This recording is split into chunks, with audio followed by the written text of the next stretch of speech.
नमस्कार, मी गीतांजली केकरे group of media channel मध्ये आपलं सहर्ष स्वागत करते। पाहूयात आजची एक महत्त्वाची बातमी। ज्योतिबा डोंगरावर त्रिपुरारी पौर्णिमा उत्साहात संपन्न। ज्योतिबाच्या नावानं चांग भलं, यमाई देवी, चोपडाई देवी, महादेव, नंदी, काळभैरवाच्या नावानं चांग भलच्या जयघोषात श्री क्षेत्र ज्योतिबा डोंगर येथे कार्तिक पौर्णिमा सोहळा अमाप उत्साहात संपन्न झाला। या सोहळ्यासाठी राज्यभरातून लाखो भाविकांनी डोंगरावर दर्शनासाठी हजेरी लावली होती। त्रिपुरारी पौर्णिमा भाविकांनी ज्योतिबा डोंगर अलोट गर्दीने फुलून गेला होता। ज्योतिबा डोंगरावर लाखो भाविकांनी हजेरी लावली। सुरळीत दर्शन व्हावे यासाठी रांगेतून भाविकांनी दर्शन घेतले। काही भाविकांनी दर्शनाची गर्दी बघून कळसाचेच दर्शन घेतले।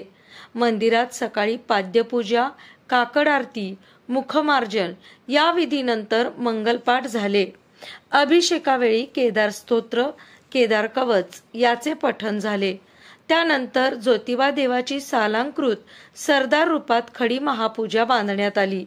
त्रिपुरारी पौर्णिमेनिमित्त रात्री पालखी सोहळा झाला।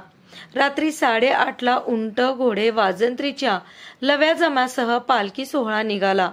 त्रिपुरारी पौर्णिमेनिमित्त शिखरे, दीपमाळ प्रज्वलित करण्याचा कार्यक्रम झाला। स्थानिक पुजाऱ्यांनी मंदिर परिसरात दिवे लावल्याने संपूर्ण परिसर उजळून निघाला। मंदिर शिखरे, दगडी दीपमाळा, सदर, दगडी ओवरीवर कापडी पेटते दिवे ठेवून दीपोत्सव साजरा केला। हा दीपोत्सव पाहण्यासाठी मंदिर परिसरात मोठी गर्दी झाली होती। कार्तिक पौर्णिमेस पहिल्यापासून पारंपरिक महत्त्व असून येथून पुढे होणाऱ्या 5 पौर्णिमा महत्त्वपूर्ण मानल्या जातात। 5व्या पौर्णिमेस ज्योतिबा देवाची चैत्री यात्रा असते।